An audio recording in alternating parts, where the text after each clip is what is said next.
Hi and welcome to the Homeopathy Health Show. I'm Atiq Ahmed Bhatti, a fourth generation homeopath with over 25 years of professional experience and practice in this field of healing. The Homeopathy Health Show is the online voice of homeopathy around the world, promoting and raising awareness of this truly unique system of healing, which is suitable for all ages, young and old.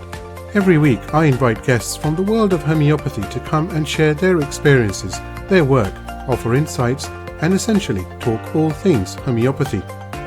Why not visit www.liketreatslike.co.uk and click on the radio and podcast button to listen to the latest episodes. So let's begin today's show here on UK Health Radio, the world's #1 talk health radio.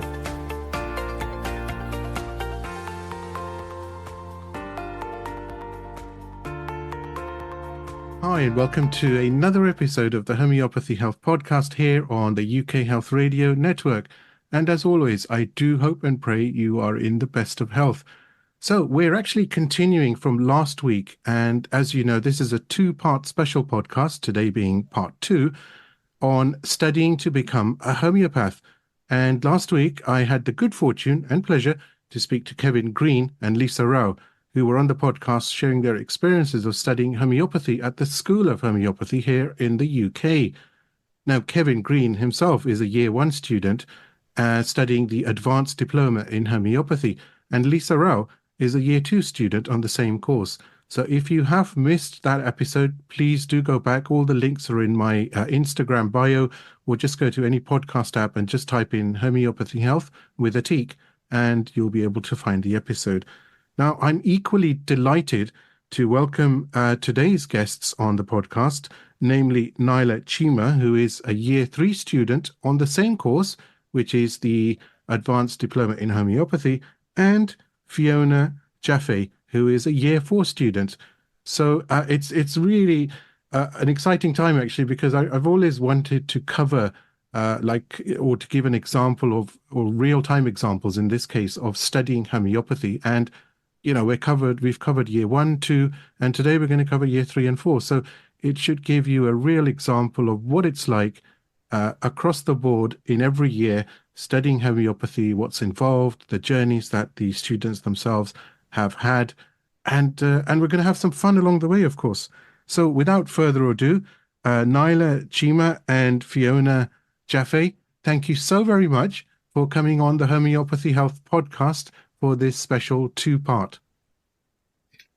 Thank you, Atiq, for inviting us, because I think this makes a huge difference when someone is looking for a homeopathy course and what is the journey like. Yeah, totally agree. Wonderful. So last week, Kevin and Lisa shared really their experiences and insights, their journeys to homeopathy, and of course, what it was like, or rather, not what it was like, what it is like, because they're still the students, what it's like in years 1 and 2 at the School of Homeopathy studying this diploma, which is the Advanced Diploma in Homeopathy. And I'd love to ask you the same questions. Do share your insights and experiences on this, so we get a flavor of what's involved as you progress through the years in this diploma course. So I'd like to start with you, Naila. But first, before we go into the course itself, I'm really interested to know what led you to homeopathy and why. That's very interesting, because I've always been asking myself this question: how did I come to homeopathy? Because it felt like I was on a journey and things were coming in my way all the time with small little pellets, because I was very natural oriented beforehand. I didn't want to give my kids a paracetamol or any other medicines and wanted to help them with natural remedies or herbs or thing. And I think when my first child, my daughter, was born, I did a first aid course in homeopathy. And my midwife, luckily, was doing it, and she introduced us to homeopathy. And I had a small kit, which I kept with me all the time. And I remember she was 1.5-year-old. She bumped her nose on a steel window. Yeah. And it was a big blue boil, and I remember I need to give her arnica, and in front of my eyes that boil just melted and went away, vanished, no blue marks, nothing. So that was my aha moment, my arnica moment, what we homeopaths call it. Yeah. And it started from there, and then recurrent tonsillitis of her were helped with homeopathy.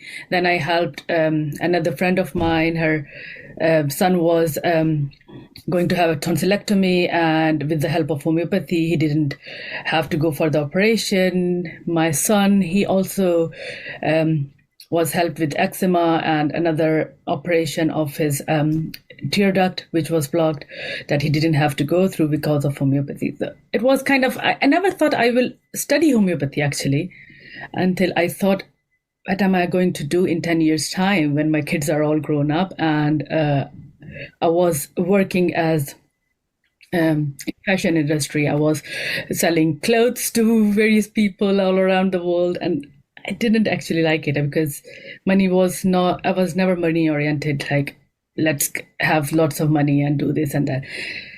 I wanted to help people. I loved helping everyone around. I was involved in lots of voluntary work around the community. And I started looking for something different than what I am actually doing. And my son was 1 year old, and I was looking for other opportunities. And I thought, no, I think I have always advocated for homeopathy and natural remedies. Why not start studying it? It was a big commitment with young kids, 4 years study. It's quite intensive study.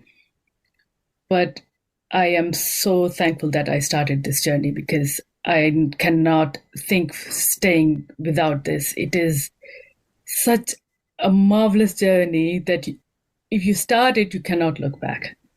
Fiona, what about you? So mine goes back a bit further. When I was a child at boarding school, actually, I used to use batch flower remedies. They were sold in the bookshop, which is weird and wonderful, but I loved them and I found them very gentle.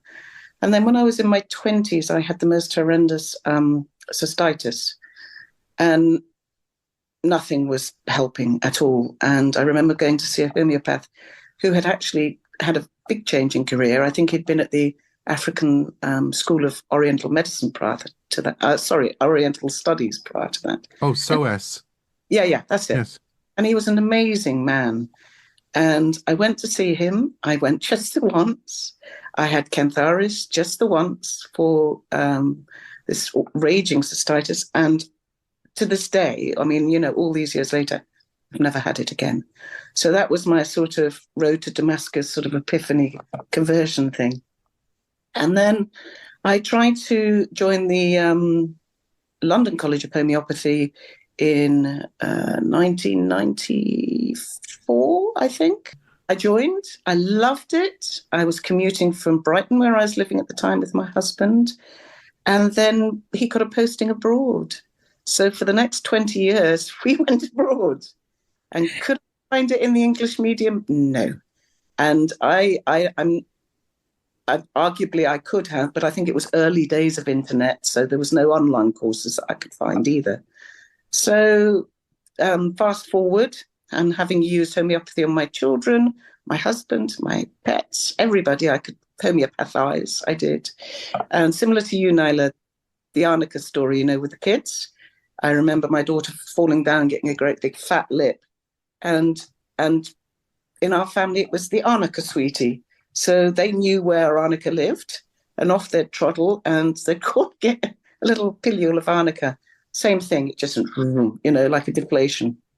No bruising, nothing, no pain.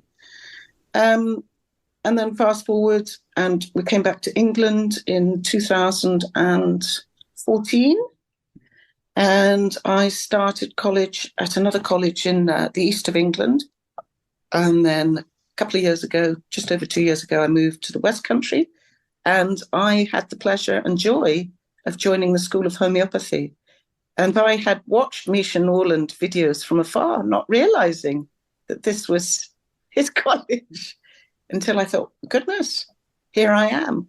So by a synchronous sort of series of events, I landed up at the college and studying homeopathy, which is a joy, actually. It's, I know it's absolutely wonderful as a college, and I know, of course, Manny Norland, we've spoken about many a time, and it's just such a nice place to be able to study homeopathy, I think. And yeah, so I was going to ask you actually, where did you move abroad? Hong Kong. Oh, how was that for you? How was that experience?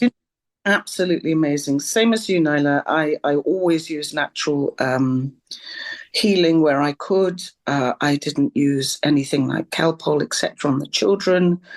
And from a very young age, I used homeopathy with them. And actually, there were some great homeopathic practitioners in Hong Kong. Of course, there's TCM, traditional Chinese medicine, and all sorts of acupuncture, which is amazing. So we could avail ourselves of this great sort of spectrum of different modalities of healing. But I was really struck by what homeopathy could do for, especially in, yes, acute cases is amazing, but also for chronic conditions, I found where it just really sort of got to the source of things. You know, I love these stories, the backstories. They're so wonderful because here we are from the UK to Hong Kong and then back again, and you're in the School of Homeopathy. And the same with you, Nyla, because you're from Germany, aren't you?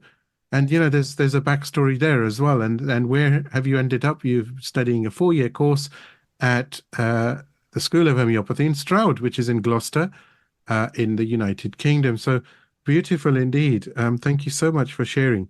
Now, to the fun part indeed, which is what's it like in years 3 and 4?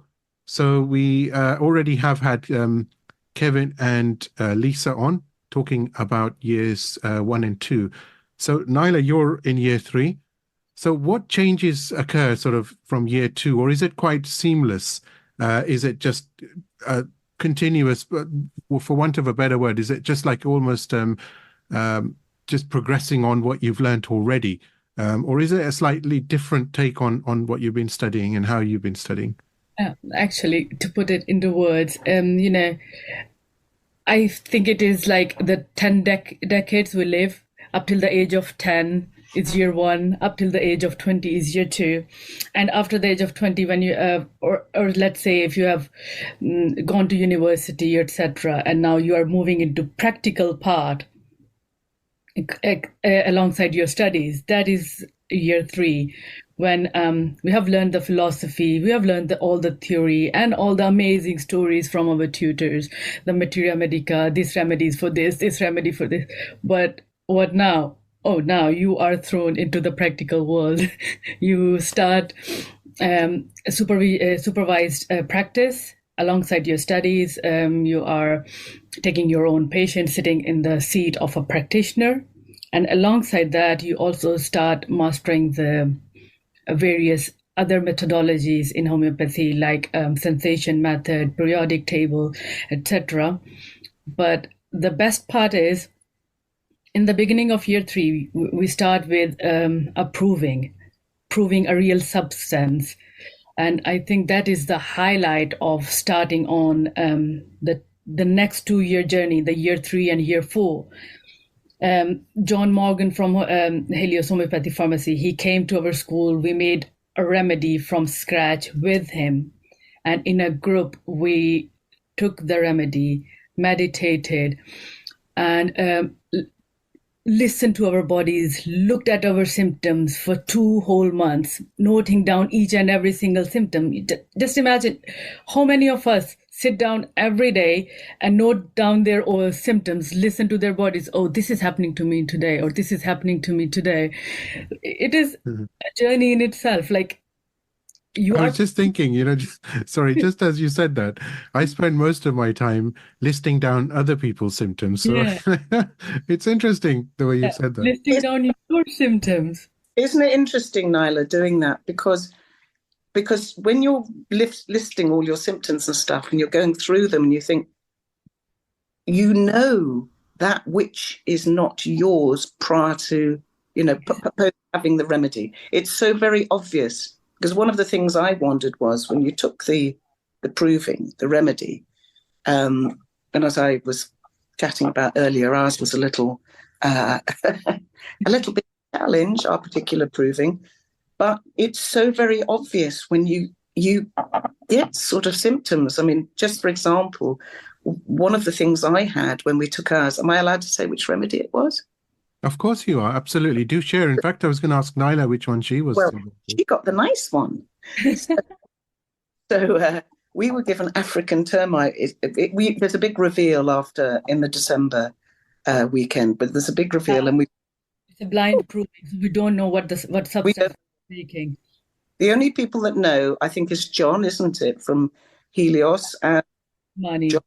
Oh, does Manny know? Yeah. And I had these really strange sort of mind sensations. And just to briefly say, homeopathy can be split up into the physicals and the sort of mental emotional. So this was a mental emotional type symptom. I envisaged I was really, really tall, sort of like that, and tapering up. And I thought, oh, that's just strange. Anyway, I noted it down because it was a symptom. And of course, it was African termite that we were doing. Charming. I hope it was past the Avogadro principle, yes? Yeah. I hope so too. Because I don't think it would have tasted very nice. No. Very crunchy. And we had all sorts of amazing symptoms, but themes of crashes, themes of cars, themes of anger, extraordinary stuff. So yeah, I will say in retrospect, I really did enjoy doing that proving because, like you say, Nyla, it's a lived experience. And where do you ever get that chance? Yeah. Yeah. What about what were you involved with, Nyla? Which proving? It was a mushroom, Oh. a honey fungus. It was an amazing experience. As long as it wasn't a magic mushroom. Because that would have been a psychedelic proving. I think our school has done that as well, LSD, etc. Oh boy. But I felt like I didn't know what mushrooms were before I started the proving, and it was such an amazing experience. It turned me into a poet. I came up with a poem in the proving. It was such an enlightening experience. We were a part of a group. We wanted to connect to our group. We wanted to disassociate ourselves from others. We wanted it like cannot express that in words. And after you are out of that phase, you feel like, was it actually real where we were? It was kind of a journey we went through. I might also say here, Atik, that whenever someone's proving, they're very well looked after. The school is on it if anything happens to need care, and each one of the provers has a supervisor. So year 4 supervises year 3 and so on through the school.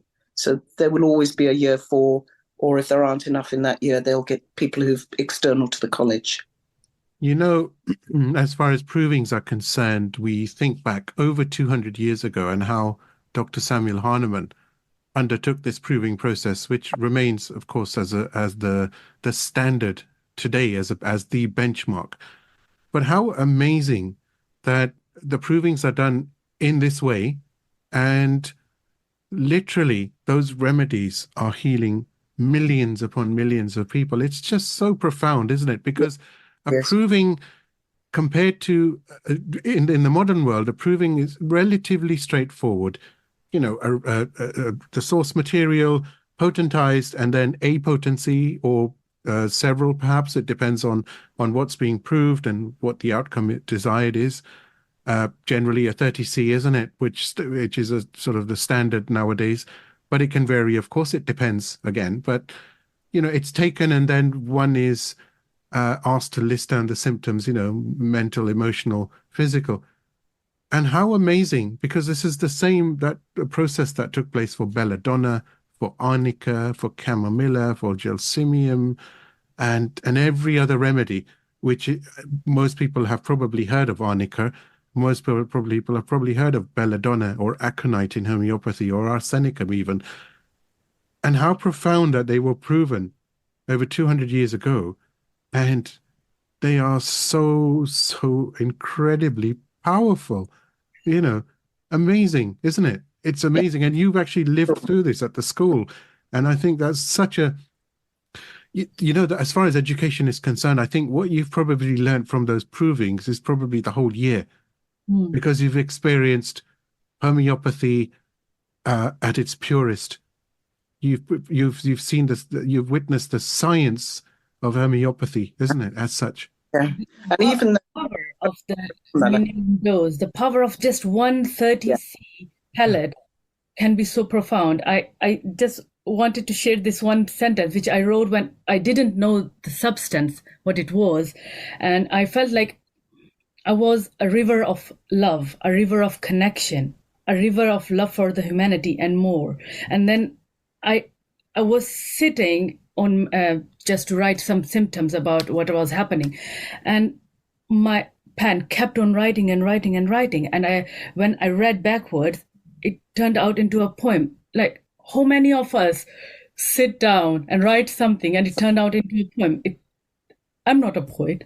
I don't even speak the English language properly, and writing it's an experience that is, I think, very important, that is given to us through our school when we do the proving, and I am absolutely thankful for this experience. and I was going to add to that, Nyla. You know, each and every one of us is studying homeopathy there, but each and every one of us is absolutely unique, and yet we have this incredible experience together.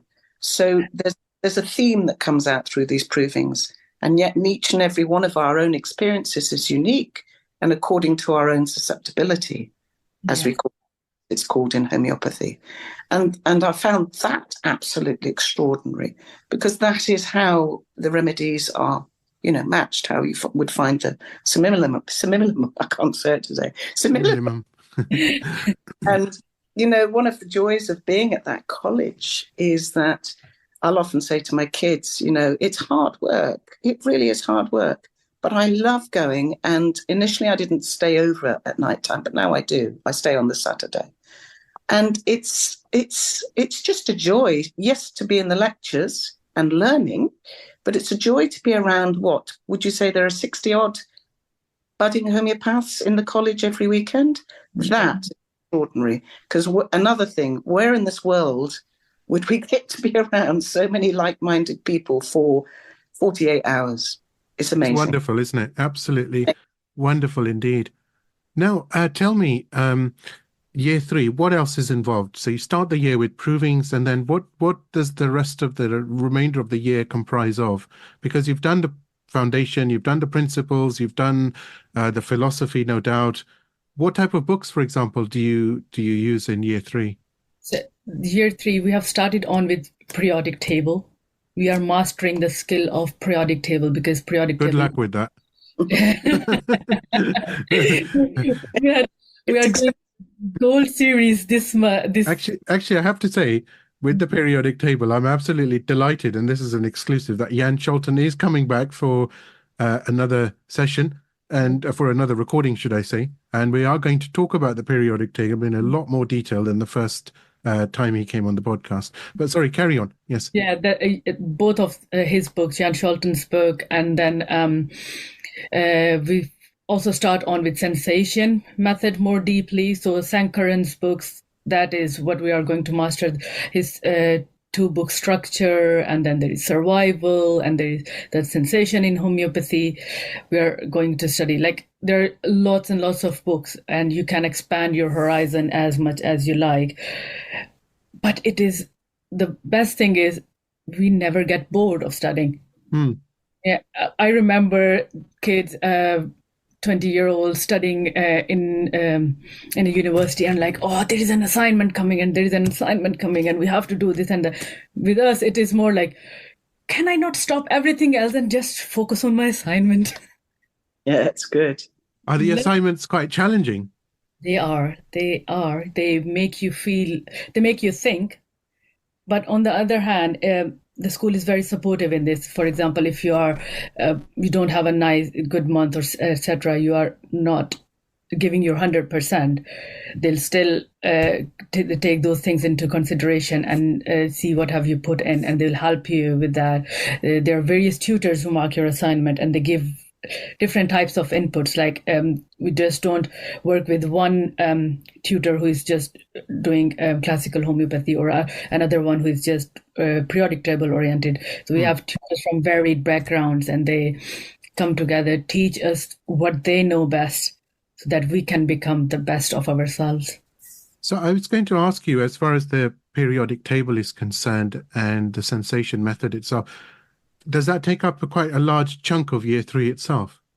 Yes, definitely. Because we have spent 2 or 3 weekends on periodic table.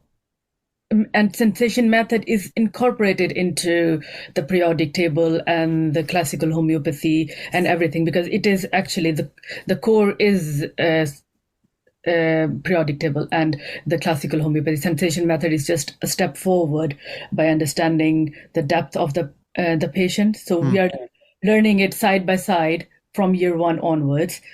And now we have also started looking back onto acutes more in depth, because we were just doing the common colds, etc. But now we are also looking into acutes in a philosophical way. Sometimes, like if there is an acute, or if it is a true acute coming from outside, or if it's an acute because a chronic remedy has been given, and how to respond to those acutes at that time, or if there is a patient in hospital and needs a treatment. There, I have a very beautiful example of that acute, which, if I may share. Yes, absolutely. Please go for it. The more, the better, because this is really going to inspire so many people. This is the whole point of these 2 podcasts, actually. I know going off tangent slightly, but it's so important, because it's giving that real feel of what it's like to study homeopathy.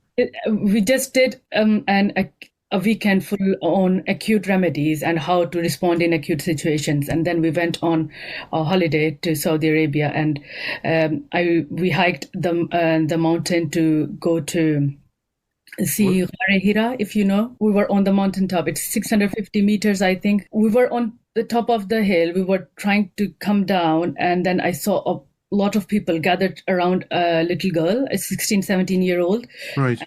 I inquired what is happening and found out that there has been a quarrel between 2 water selling groups, because it's very hot, and they sell water to make their living. Okay. And they had a physical fight, and one of them became unconscious. Now, my homeopath, the amateur homeopath inside me, was saying, go and help her. I just had a small kit with me, and my husband was saying, the laws are very strict. What if something happens to her and they put the blame on you? At that time, I just thought, no, my remedies are not going to do anything harm to her. Either they will help her, or we'll wait for aid to arrive. Aid couldn't arrive there because we were very high up, and helicopter, etc., is not a thing over there. So we had to take her down again so that she could be transported with the ambulance. I looked at my kit. I felt like, okay, maybe blood circulation, ferrum phos, safe bet. I gave her 2 pills of ferrum phos. Her body was very stiff. Her legs were jittering, and she couldn't breathe. I could see that she wasn't breathing at that time. I gave her ferrum phos, put her on her side, did some first aid. And to my surprise, after like literally 3-4 seconds, her body started calming down.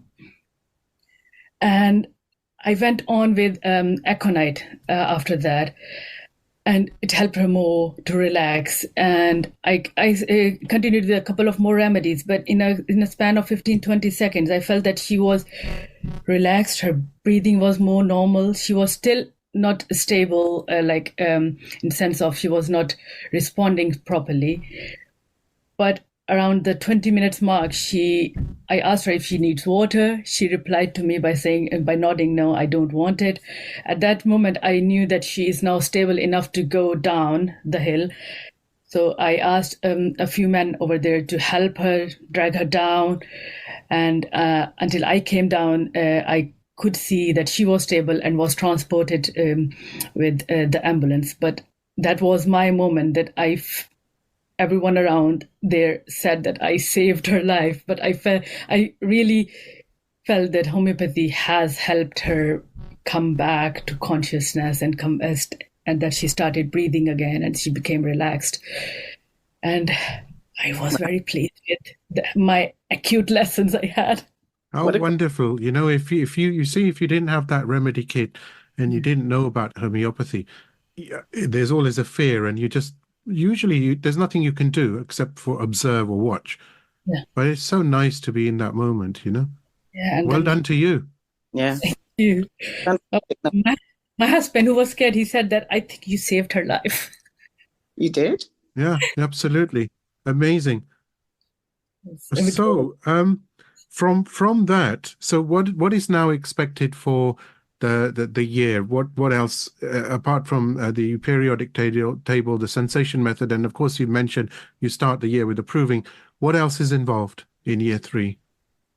We start taking our own patients. So I've started my supervised practice. I am taking my own patients, and I am having a one-to-one with my supervisor for all my patients. Okay, let's analyze the case. If we found the core of the case, and if we have given the right remedy, and then we expect to have at least 2 follow-ups for that case. Okay. So that we can see the progress of the remedy, not that the person comes for once and we give the remedy and then they go away. How are we going to learn about it? So in supervised practice, we have to have a follow-up of up to 2 to 3 appointments. So we can learn as well as from our mistakes and from our encouragements if we have done something good. And that will give us a sound base when we start our own practice without any help. I was going to ask you, where do the patients come from? Where's the school provide patients? No, we have to find our own patients because that is part of the learning process, that how you advertise yourself, how you present yourself online. Sometimes it's just word of mouth or friends of friends, and sometimes it's social media. Yeah. So we are not allowed to treat our own family. Okay. It would be very easy if we could, but no, we are not. It's good. It's good that you're not, I think, because then it will give you see, with family, you can feel very comfortable sometimes. Yeah. And the consultation is not really a consultation. It's very different how I treat family consultations. It's like that to how it's very hard to be purely unbiased because you know them. You think you know them, should I say. And that's why they always say a homeopath should never treat themselves because you think you're such and such person, you need a third person perspective, you know. And it's similar with the family as well, which was the point I was making. Yeah, our own families come in there when we are treating ourselves or our family. Wonderful.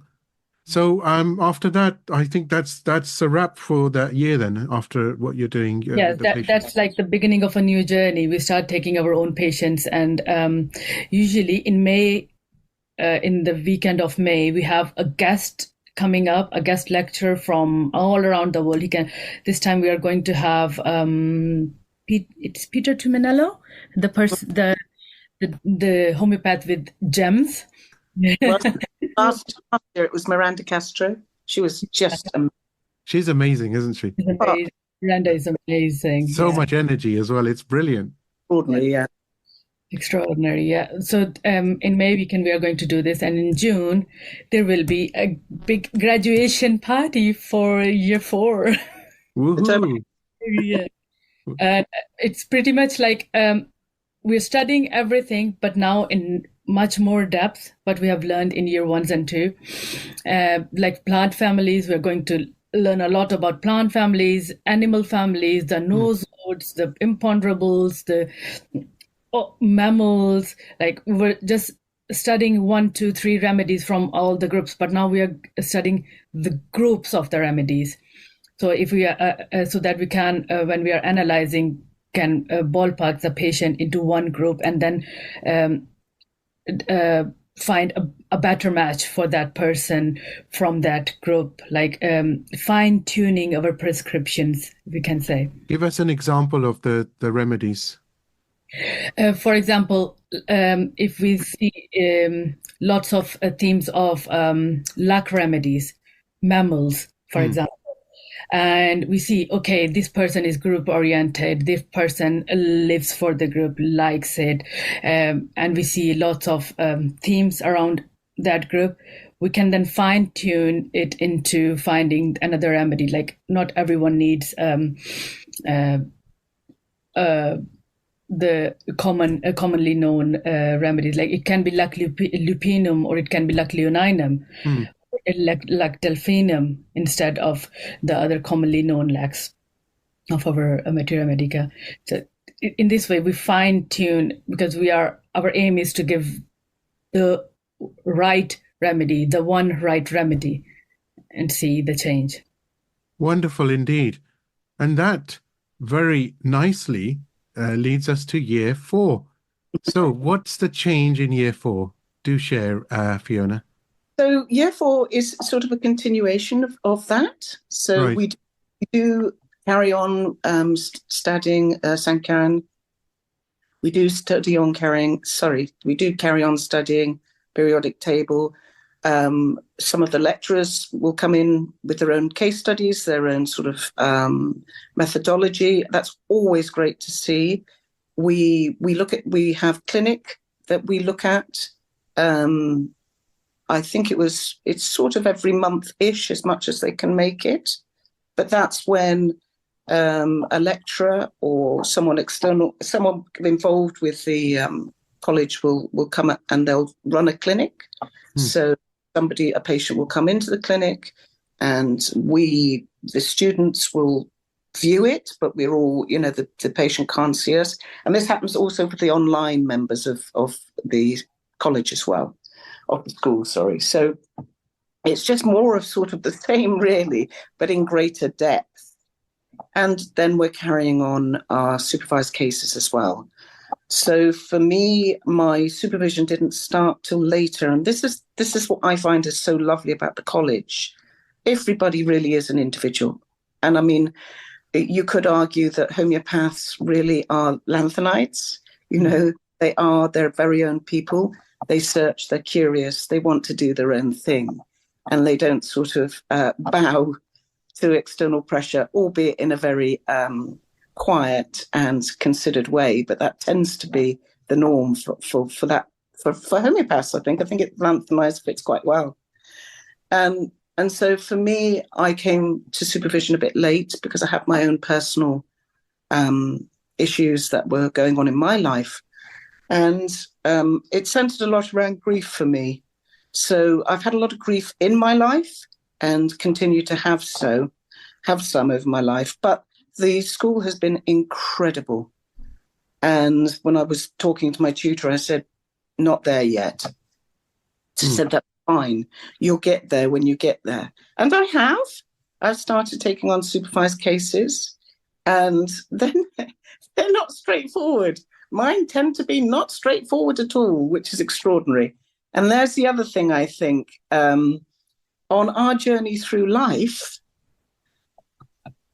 with all its ups and downs and all its beautifulness and its pain and everything that everyone has to go through as an individual, that sort of comes to you when you start to practice. You start to you must have been resonating at that sort of level that you start to invite in patients who also need a great deal of healing. I mean, I know that's a generalization, because when you go through a career of homeopathy, you'll get all sorts.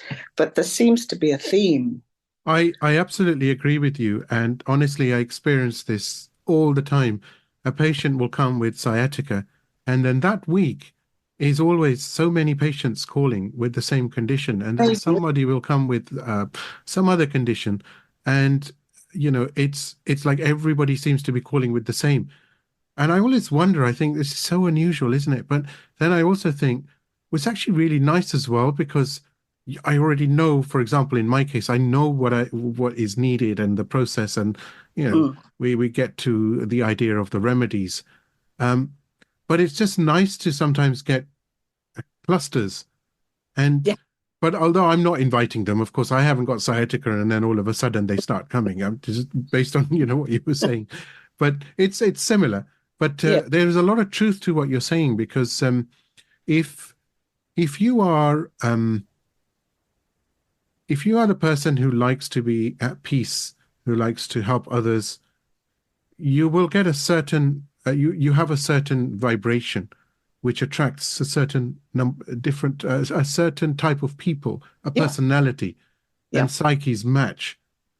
And so it depends, and if you're a person who's very sporty, or perhaps somebody who's had a lot of trauma in life, it's true, it does attract, like Uh, attracts like, in this case, really does. And I because mean, it's a resonance, isn't it? And it it's not is. something we can tangibly touch, but it's No. there. And in that moment when you're with your patient, yes, hopefully the patient is experiencing their healing. But my goodness, don't we as homeopaths also experience our healing, which can be quite profound. I mean, when you were talking, Nyla, about your instance of that girl, and that was an amazing instance, by the way, well done. And some years ago, actually not long after I came back from Hong Kong to England, I was at the riding schools with my daughter, and the camel, their beloved camel, they'd given up on it. They had the horse, the equine vet out from Newmarket. We lived in a different place at the time. And I said, look, would you let me have a look? So I looked at the camel. I thought, well, he might have eaten some ragwort in the field. He might have hurt himself. And then somebody said, I said, oh, where's the other donkey? Because there were two donkeys and a camel. And they said, oh, one passed away in the summer. I said, where? In the field. And I went, ooh, next to the camel. So I didn't give the remedies. I gave the remedies to the person to give to the camel. And I said, please try these if you will. So I gave 6 days of 3 different types of remedy. I gave arsenicum in case it was ragwort and food poisoning. I gave aconite in case it was some level of shock the poor creature had been through. And then I gave Ignatia for grief. And that camel was up the next couple of days running around and went looking for food because he'd not eaten. And I think they got another 2 or 3 years for him because he was an old camel. He was 25 years old.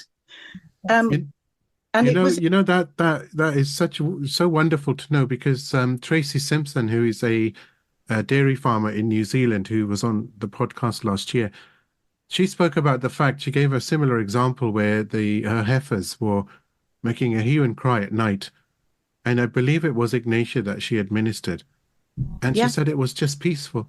They were so much at peace. But it's extraordinary. But I've only just realised through Nyla giving her example and me thinking of an example I might give that was instantaneous kind of thing. I came with the camel, and there it is, grief. Grief is part of our living experience, and yet it can be so profound and so stultifying for some people that they can never get past it. And here we have in our toolbox something that can really help us move on through and out the other side if at all possible. I mean, it's so profound. Yeah.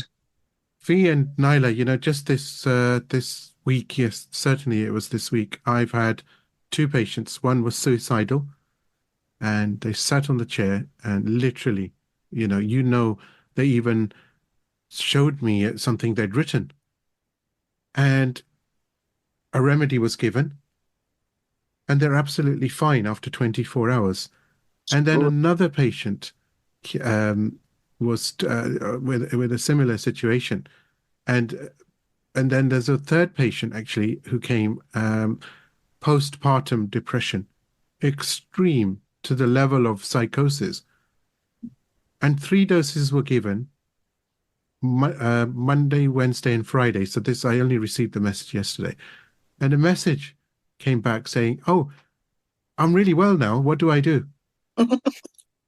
That's the power of homeopathy, right? Well, isn't it? And oftentimes I get thrown at me, well, it's just the placebo effect. You get to talk to them and they feel so much better. Yes, talking does make people feel better. And you could argue there's some level of placebo effect. But my example of the camel, and I often give this example because I've treated my animals. I got my little old pug walking again with hypericum. You can't apply the placebo effect to animals. You can't. So it's why I sometimes like to use those, because they are so profound and so sort of clear that, yes, placebo does. I mean, even in medical trials, placebo has a positive effect. And it's not to be ignored for sure, but the remedy is doing what it's meant to do, definitely. I mean, for those in homeopathy, it's a totally different world, and it's actually a world of, to be honest with you, you know what it is? It's a world of peace. There is no fear, unnecessary fear. Of course, disease always does carry fear, but with homeopathy, it just makes life so much easier because that it removes so much of that element of fear and not knowing what's going on. Nile has given that perfect example, being, I don't know how far you were, 4,000 miles away, I think, Saudi Arabia, something like that.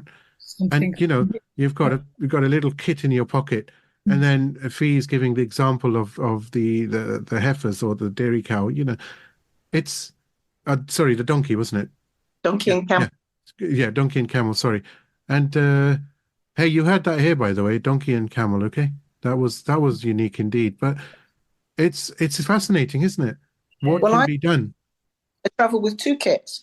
I travel with my Helios 36 remedies, and then I travel with my green emergency kit, also provided by, you can buy it at Helios. We're plugging Helios today, aren't we? And it's got 200C in it, so it's this wonderful emergency kit. Love Wonderful. I actually made myself a big remedy kit before going. It's just lying with me. Wow, that's huge. Yeah, That's huge. I just made wow. with Tyler. You didn't take that up the mountain with you, did you? That's impressive. That was not with me. If it was, she might have not needed the ambulance later on, because I just had 30. See, wonderful. That's amazing. So, I get from what you've said. So, based on year 1 and 2, studying the advanced diploma at the School of Homeopathy, the first 2 years are very theoretical, of course, which is so needed, because once you know that, you're sorted for life. And then year 3 and 4 is quite interactive, isn't it? It's quite practical, which is so wonderful to know. Well, when I was studying at my previous college, it was very classical Pentian homeopathy, which I loved. And it's definitely got its place. But one of the questions I kept asking myself was, we're all 21st century people. Where's the 21st century homeopathy? And then coming to the school, it's coming to the School of Homeopathy in Stroud. It's very much kept alive by the lecturers, telling you about what they do, teaching in their cases with applied theory of, say, the periodic table or Sankran, and then there's another lovely one we do, which is Yakir's Kingdoms of Plants, and it's this most beautifully illustrated tome. I tried last summer to start reading it, which is ridiculous. It's about that thick. But once you start, you realise that it's a really amazing reference work. Some of our lecturers are sort of steeped in Joshi. We don't study Joshi in any depth, but it is fascinating, and it would be really interesting to go further into that. Well, just so happens they're on the podcast soon. Yeah. They honestly are. I'm not making all this up. They really are. everyone. Yeah. I'll be listening. Hey, it's not my fault. What can I do? World's largest podcast on homeopathy. Yes. And so the great thing is, we're in by the time you get to year 4, it's a very informal. Well, it's all pretty informal, but we're sitting in a beautiful sitting room in a beautiful surroundings, right in the middle of the country, Stroud countryside in the Cotswolds. It's beautiful, and we stay there for 2 days. And you in this college, you get a lecturer per day. Whereas in my other experience, there would be different lectures, sort of an hour here, an hour here, an hour there. But when you get a lecturer per day, you really can get through what they want to do, and it also involves us tremendously. So any number of us can interact, which is what we do, bring in some of the cases we're struggling with in the theory of the case or some such. And it's just, it's exhausting, I have to say. By the end of the weekend, I'm tired. But I think it's a really valuable and nurturing experience for sure. Now, one thing that the listeners probably are wondering is, as far as time is concerned, year 3, what's the structure? Is it every weekend? Is it once a month? We go there once a month. It's 2 days from 10 o'clock to 6 o'clock in the evening. And on Sunday, it's from 10 o'clock to 5 o'clock in the evening. That sets the baseline for the next month. And then we have online lectures, which we listen to. We have quite a lot of diagrams and figures we can look into, and then reading material. They give us that this month, this is the advised reading material. Go through this. And after that, we do the set of assignments we are assigned. Mostly philosophy, etc., is done in year 1 and 2. We are now working on cases from Misha Nolan, and cases, acute cases, chronic cases, and we have to find our own system of going through the case to come to the right remedy, and that is then assessed by a tutor, where we have gone array, where we could have done a little better job. And then during this thing, we also learn to repertorize, because repertorize give us the baseline or the good structure to look into the remedies. And as Jeremy says, which is what we also follow in our school, look at the 40 remedies coming in your repertorization, and the right remedy could be any one of those 40 remedies. So that's what we are learning, and we follow that. And how many times in year 3 are you physically going in? Is it 12 times through the year? 10 times. 10. July and August is holidays. And apart from this, we also have to join online clinics once every month to have 100 clinical hours, live clinical hours, so that we can qualify. Otherwise, we have to make up for those. We have to do 10 cases of our own, 100 clinical hours. The 10 cases have to have 2 follow-ups. So it's 30 consultations to get that advanced diploma. Otherwise, you can graduate, but this we can to be able to practice and to be able to register to any body, we need to have 100 clinical hours. That's a minimum, and 10 cases with 2 follow-ups each. That's a minimum. I might also add in there, during the time you have to also study anatomy and physiology and pathology. Yeah. And those are all online. So you have a tutor that helps you through those. So, I mean, it sounds like a lot of work, and my goodness, it is a lot of work, but it's so, I don't want to using the word joyful, but it is joyful because you're learning this incredible practice. I mean, it really is extraordinary. And then you're learning how to apply it. Exactly, yeah. And is year 4 the same? So you're going in also 10 times through the year? Yeah. It's just all the same. We're all we're all there all the time. And each different year group is in a different classroom in this wonderful old building in Stroud.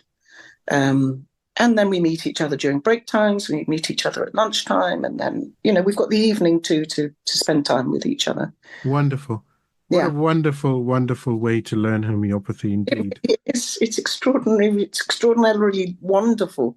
I mean, it sounds as if I'm enthusing too much, but I've loved it. I really have loved it. And I have had the experience of another college, which I also loved, but for different reasons. But this, you feel you're really, really steeped in it. And wonderful. you're really learning it that way. I would like to add something to it here. Have you ever met homeopath or a homeopathic student in your life who says that they don't love it. I still have to meet anyone who will say, no, I have given up because I didn't like it. Yeah. We all love it. We have started loving it. And each and every tutor I have met and each and every homeopath I have met up till now, they say they love their job. What more can we ask for from one small life of ours? I started in 1994 and I could carry on for various reasons. I moved the other side of the world. But as soon as I got back and I could start again, I did. Because the love is there. Yeah, you can do something in this small life that you love. What more can you ask for from the life? Wonderful. Well, Naila Chima in year 3 and Fi Jaffe in year 4. It's been an absolute delight to speak to you and to have you on this special, talking about what it's really like at grassroots level, literally, to study homeopathy. And in this example, of course, we've spoken about the School of Homeopathy. It's really been fascinating, and I wish you the best as far as your graduation. I hope you graduate with flying colors and that you continue this service to humanity and make a difference to thousands and thousands of people, or to the lives of thousands and thousands of people around the world. And I hope that we can get you back on the podcast as well, actually, and then we can talk some more. Love to. Thank you, Ati. That was really amazing. I've thoroughly enjoyed this podcast. Can we advertise ourselves? If you need homeopathic consultation, please consult us. Why not? I think low cost homeopathic consultation, and we work really, really hard to get the medicine for you. I should have charged for that, shouldn't I? Should have charged an advertisement fee. I do hope you've enjoyed this week's episode of the Homeopathy Health Show. Please do support the show by clicking follow on my socials. Remember, the more exposure the podcast receives, the better for homeopathy around the world. You can find me on Instagram by searching for @like_treatslike, and on both Facebook and TikTok by searching for @like_treatslike. So let's promote the voice of homeopathy on radio and podcast around the world together. Don't forget to visit me online at www.liketreatslike.co.uk and click on the radio and podcast tab. Here you'll be able to see all the guests that have joined me on the show so far. And of course, you can stream on demand the latest episode to your mobile, tablet or PC. Until next time, stay safe and take care.